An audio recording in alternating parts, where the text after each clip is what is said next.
a member of a very high-profile bikie gang here. And she's 15.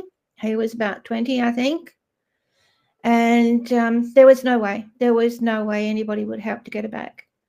And, just cutting long story short, I'll tell them more another time because I think we want to get into the subject matter here. But, the police said they had no cause for concern for her being with this boy, even though on the computer they would have been looking at 7 violence restraining orders from other girls, drug convictions, receiving stolen goods, assault, and the police here had no concerns.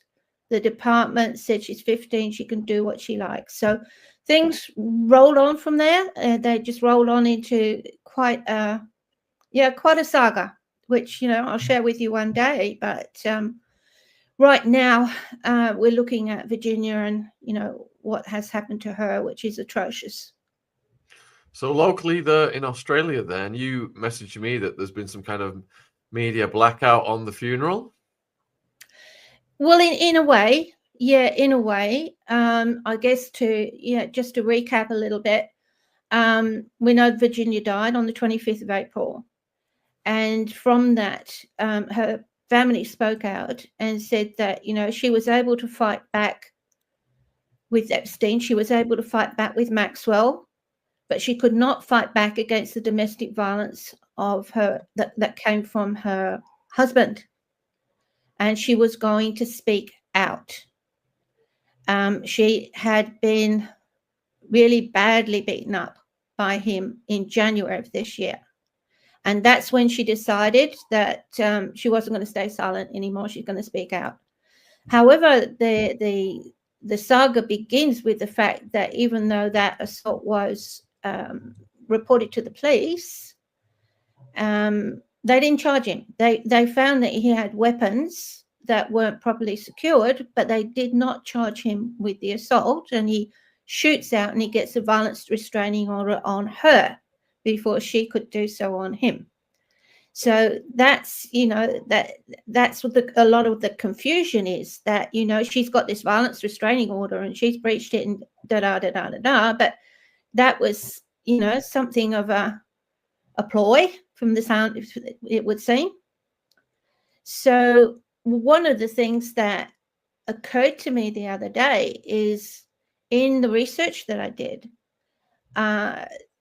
they stated there that she'd been married to this man for 22 years. But the beatings, the domestic violence, has started 10 years ago. And so I suddenly thought, well, what happened 10 years ago that started that ball rolling? And that becomes very interesting because it's spot on the time that she starts to speak out about Epstein and Maxwell and Prince Andrew. It's all in that time frame. And she starts taking criminal and civil action on Alan Dershowitz and Prince Andrew and also Epstein. So that's when she started to become prominent. That's when, she started to be named and became a global, that created global interest in Epstein. So the saga kind of went on from there. Comes about 2019. Her deposition with the civil action and the criminal action had been suppressed up until then.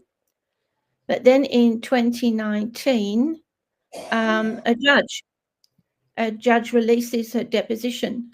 And at that stage now, she's naming names, not just Epstein and Maxwell and Andrew, but associates. And as that happened, as the judge released that deposition, Epstein was found dead the next day, which is an interesting coincidence. So, and what is happening now is, Trump came into office in 2025. Virginia was assaulted in 2025, January 25, same month. And Yeah, where was I getting to? Losing my track of thought. Yeah, so he gets his new, his new ministers and so forth around him. Kash Patel, and who's the other one? Born somebody. Pam Bondi. Yeah, but then there's another one that's in charge of justice. Begins with B. Borgio or something or other like that. Anyway, look, I can't remember what it's called, but there is another person who is in charge of justice, I think it is. So, but anyway, both of them have come out and they have said, we definitely do not believe that Epstein. No, we definitely do believe Epstein suicided, and for me, all faith in this promise that everything's going to be exposed and everything's going to be the deep state is going to be cleaned up and all the rest of it. My faith went out the window at that stage, because blind Freddie can tell that Epstein was lost his life. Unalived, yeah. Yeah, same difference. So, I mean, the cameras failed. The guards fell asleep. Yeah, sure. That's all mere coincidence in a person who is in high security prison cell and is a very, very high profile prisoner. It really is treating us like a brainless dummy sitting in a shop window. Exactly. And Charles, yeah, keep going. Yeah, okay. So with that, okay, so what ends up happening now? Yeah, okay, it is announced and it's everywhere that she has died. The police come out and say, right at the beginning, before any investigation, as it's announced that she's died, they say it's not suspicious. So let's look at what's not suspicious. One, she's been badly beaten up to a pulp in January. He's not charged. There is a bus accident, which, how that plays into it, I don't know for sure. But it seems to me that when a woman has been beaten to a pulp and near death, and she's been hospitalized weeks before, that kind of creates a bit of suspicion when she's dead a few weeks later. So there's there's a lot of things that that don't quite add up. They have a funeral, but what is reported eventually in the paper is that the police still haven't made a police report to give to the coroner, and she's already cremated. I'm not sure if that's procedure, but that sounds a bit odd to me. It's done because he wasn't charged. There's no charges on him. Obviously, the husband has, full control over the funeral arrangements, etc. So we kind of looking for, okay, what's going to happen next here in Perth. And the other interesting thing that I found was that, with podcasts, with interviews, with all over the world, with UK and the US, this was big news. And you and many others had invited lawyers, ex-victims and all the rest of it. And by the way, she's the third victim to die. So in all of that, you think, well, in other countries, this is really big news. She's quite prominent. She's got notoriety. Here in Perth, no, not at all. The silence is deafening. So then what you do find is that I got a message through my phone saying with a picture of the front page of the West Australian. Now take note of the date, 25th of May. And yes, it's on the front page, but on the online version, the newspaper that it's all the West Australian online. The West Australian that's published and sent out to the public through newsagents, service stations, whatever, has nothing about it. Nothing. On that same day, there's nothing in the public, the public version. That's nothing at all that whole weekend. It doesn't it doesn't come into the media or into that newspaper until Monday, when it says that she was cremated days before. And that becomes a small article on page 11. So, you know, there's things that raise questions. Let's put it that way. They raise a lot of questions, and it doesn't sit right. Indeed, and you raise a lot of good points there. And, you know, from all the various interviews we've done, I think there's about a dozen people have been unalived surrounding this case now, including Jean-Luc Brunel, who went through the same fate as Giuffre, and several survivors. The cop Joseph Recurry at the Florida police, who told his colleagues after they raided Epstein's property that he didn't trust his superiors with what they were giving him, and he thought it was all going to be covered up, and on and on and on it goes. But Charles, what got you interested in Virginia's case, and what anomalies have you noticed?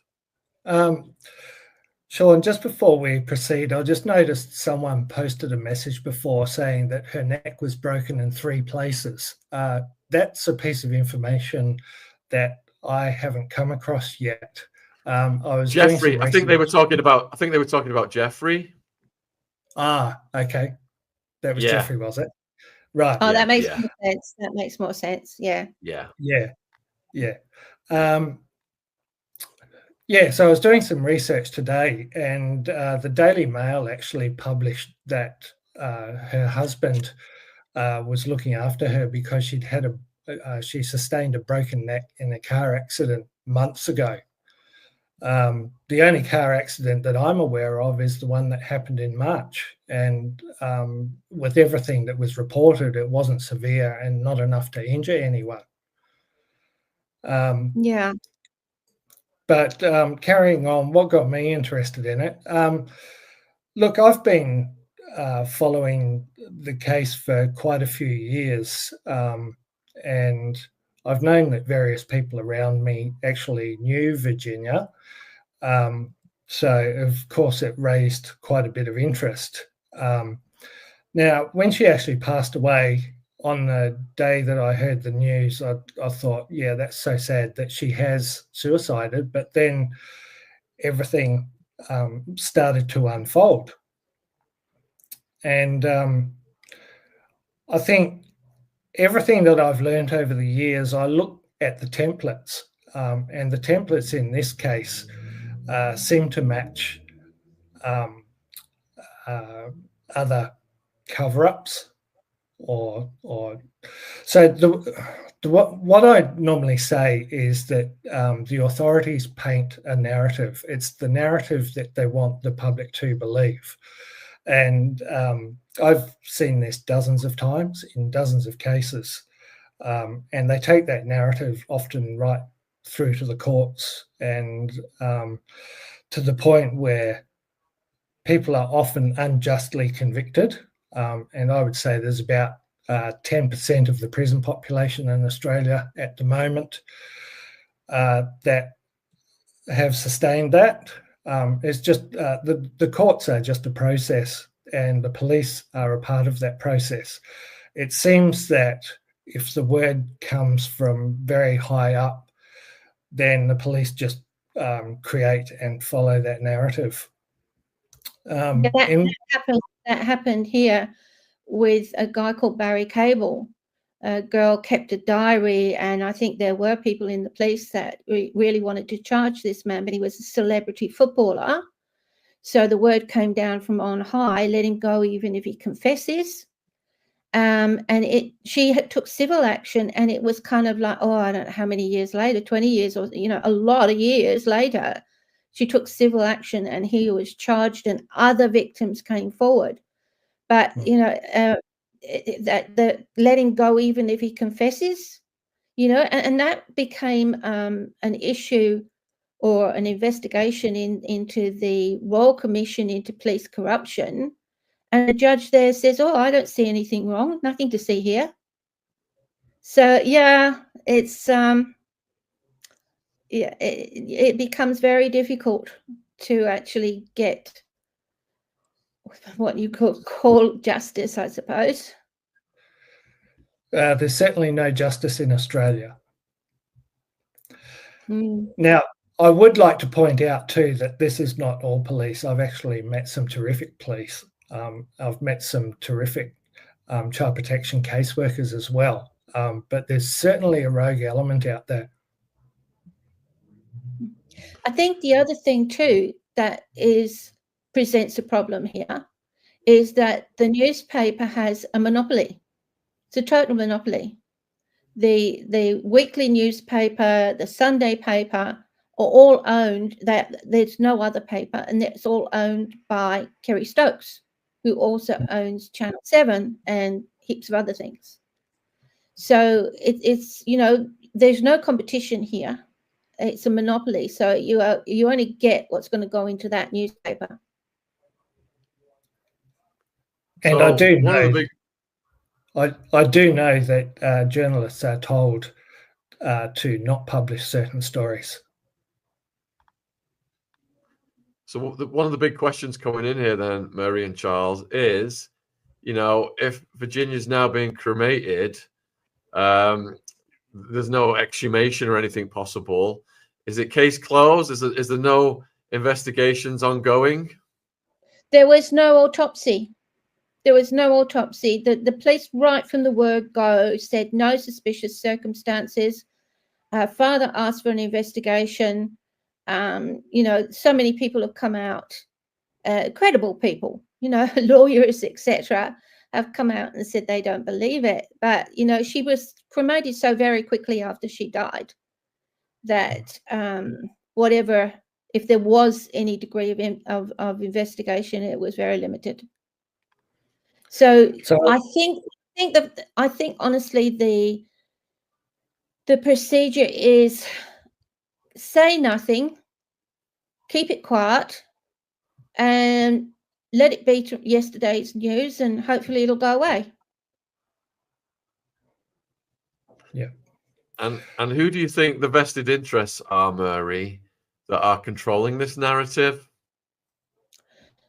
Who do I think the vested interest is? It's very interesting that the US are reluctant to release this documentation on Epstein. That only 2 people, even though many have been named, only 2 people have been arrested. What about the rest of them?